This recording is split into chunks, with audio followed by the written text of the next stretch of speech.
Tomemos Hechos 8, 26 a 40. Es un pasaje largo. Les invito a leerlo en casa durante su tiempo devocional. Haremos un análisis muy detallado que nos llevará al descubrimiento de los tesoros ocultos en esta historia. Les garantizo que es un viaje al corazón de la Biblia y de la historia, que nutrirá nuestra alma y revivirá nuestra fe.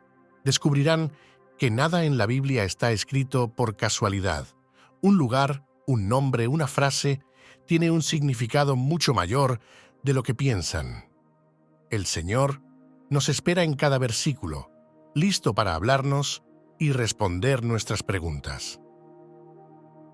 La historia de la conversión del eunuco etíope por el apóstol Felipe ocupa un lugar único en el libro de los Hechos. Este episodio de su conversión está lleno de detalles históricos y culturales reveladores. De muchas maneras, este evento singular prefigura la vocación universalista del cristianismo naciente, llamado a extenderse mucho más allá de las fronteras de Israel. A través de la figura de este misterioso dignatario de África, este breve pasaje contiene una riqueza exegética sorprendente. Comencemos este mensaje presentando a este sorprendente personaje. ¿Qué significa ser un eunuco? En la antigüedad, era común que los niños fueran castrados para convertirse en eunucos y servir en las cortes reales. La castración se practicaba en muchas culturas como Egipto, Persia, Babilonia o Etiopía. Los eunucos eran muy valorados porque podían ocupar puestos prestigiosos en el palacio sin amenazar o poner en peligro a las mujeres del rey. Al no tener descendencia, su lealtad era solo para el soberano. La castración generalmente se realizaba antes de la pubertad, entre los 5 y 12 años, para evitar el desarrollo de características sexuales masculinas. Habiendo sido castrado a la fuerza cuando era niño, el eunuco debió soportar un procedimiento extremadamente doloroso y traumático que le privó de su masculinidad. Psicológicamente, esto ciertamente debió ser muy difícil de aceptar y pudo haber sentido ira, tristeza e injusticia. A pesar de este trauma, logró ascender en la corte hasta convertirse en un alto funcionario. Esto demuestra cualidades de resiliencia, adaptabilidad y determinación. Sin embargo, su posición privilegiada probablemente no compensaba la marginación que sufría. Los eunucos a menudo eran despreciados y ridiculizados en las sociedades antiguas. El hecho de que más tarde se convirtiera al cristianismo es aún más extraordinario. Al convertirse en cristiano, abrazó una religión que aboga por la igualdad entre los hombres. Encuentra una nueva dignidad a los ojos de Dios. El eunuco muestra que el cristianismo puede tocar y transformar a cualquiera, incluso a aquellos que han soportado los peores tratamientos. Su resiliencia y fe son una fuente de inspiración muy profunda. Por cierto, manténgase hasta el final del video para una reflexión especial que he preparado solo para usted. Si siente que estas enseñanzas bíblicas le enriquecen, le invito a dejar un comentario en este video. Continuemos. Hay un paralelo en las Escrituras con otra historia. ¿La conocen? Daniel. Al igual que el profeta Daniel, el eunuco etíope era un alto funcionario castrado que servía en una corte real extranjera. Aunque la Biblia no lo menciona, algunas pistas de las Escrituras apoyan la tesis de que Daniel fue hecho eunuco. Primero, nunca se casó. Segundo, como mencionamos, fue esclavo en un tiempo y lugar donde la castración de esclavos era común. Segundo de Reyes 20:18 indica que algunos de los descendientes de Ezequías serían llevados de Israel para servir en el palacio del rey de Babilonia como eunucos. Y tomarán a algunos de tus hijos que habrán salido de ti, que habrás engendrado, y serán eunucos en el palacio del rey de Babilonia. Daniel 1:3 indica que Daniel y sus amigos estaban bajo la autoridad del jefe de los eunucos, un hombre llamado Aspenaz. Este mismo versículo indica que estos jóvenes fueron llevados específicamente para servir al rey en su palacio. Ambos tuvieron que soportar la dolorosa prueba de la mutilación para acceder al servicio del palacio. Sin embargo, a pesar de su estatus como extranjeros marginados, Daniel y el eunuco demuestran una fe notable. Lejos de su tierra natal, permanecen fieles a su Dios y buscan agradarle por encima de todo. Su lectura diligente de las Escrituras durante su exilio refleja esta sincera sed espiritual. Beben de la fuente de la palabra para mantenerse firmes en su piedad. Daniel anuncia proféticamente la fe inquebrantable de este etíope que vino a adorar a Jerusalén. Ambos encarnan la fidelidad del extranjero que, contra todo pronóstico, elige servir al Dios de Israel. Su piedad es aún más admirable porque está enraizada en la adversidad. Estas conexiones iluminan la consistencia del propósito divino a través de las Escrituras. Dios levanta la fe en aquellos que el mundo descuida, manifestando su gracia soberana. Leamos ahora Hechos 8:26. Un ángel del Señor habló a Felipe diciendo: «Levántate y ve hacia el sur por el camino que desciende de Jerusalén a Gaza. Este es desierto». Hagamos una pausa aquí. El camino de Gaza, donde Felipe se encontró con el eunuco, era una ruta comercial importante que unía Egipto y la península arábiga. El hecho de que el eunuco sea de Etiopía, esté regresando de Jerusalén y viaje a Egipto subraya el carácter internacional de esta vía. Gaza estaba ubicada en una rama de la ruta del incienso, un eje comercial esencial entre Egipto, Arabia y Palestina.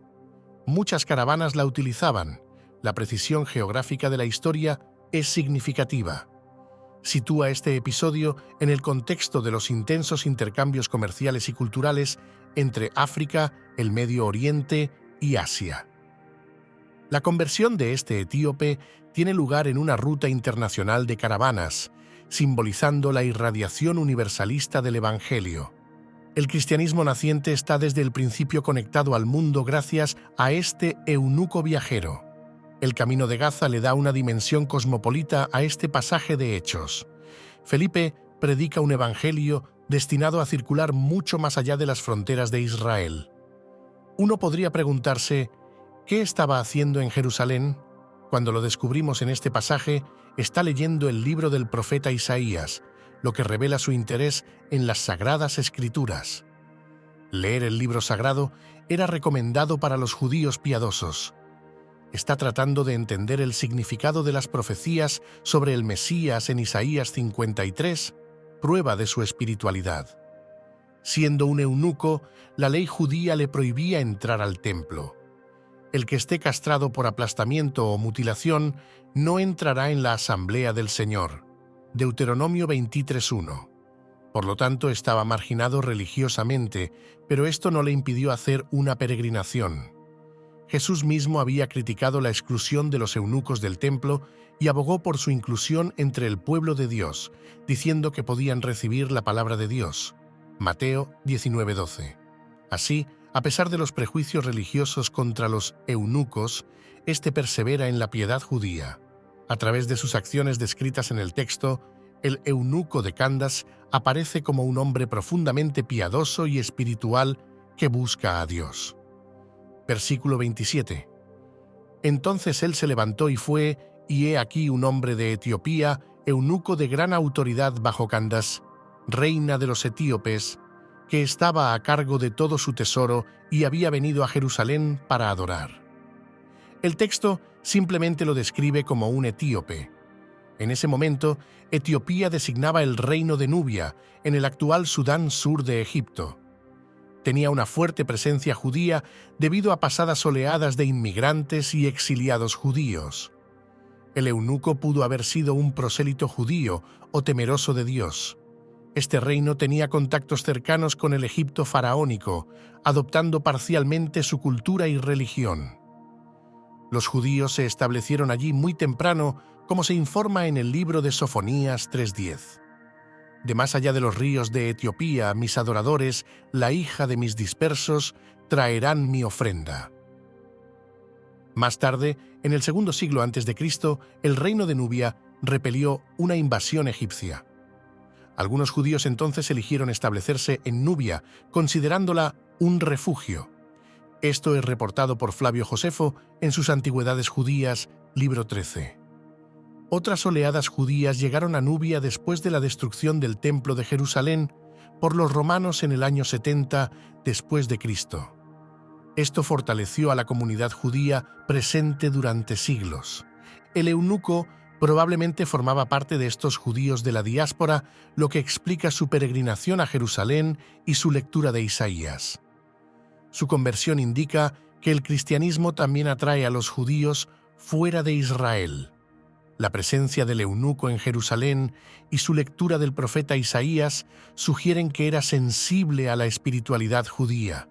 Es concebible que originalmente fuera pagano, tal vez un adepto de los cultos nubios antes de convertirse al judaísmo durante una estancia en el cercano Oriente.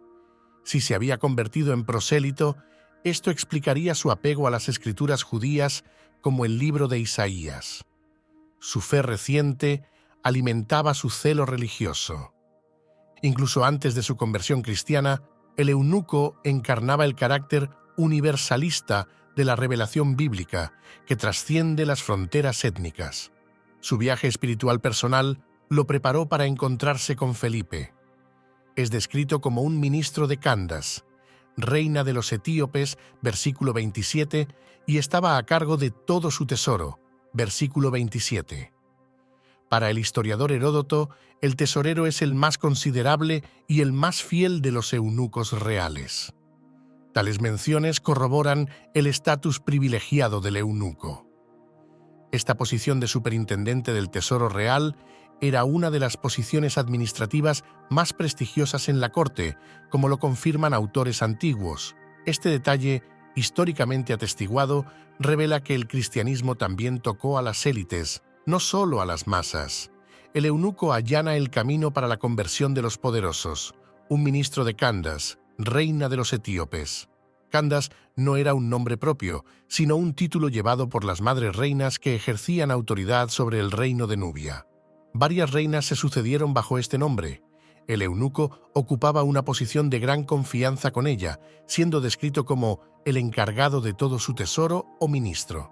Ciertamente supervisaba los impuestos, el comercio y los gastos del tesoro real. Su alta posición testificaba la influencia que los eunucos podían ejercer en las cortes reales de la época.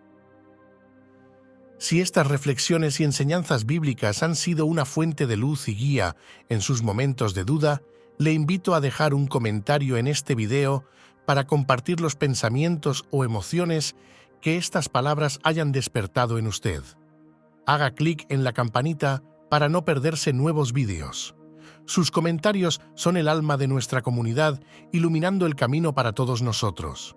Juntos sigamos adelante en este viaje de fe y esperanza. Que Dios le bendiga.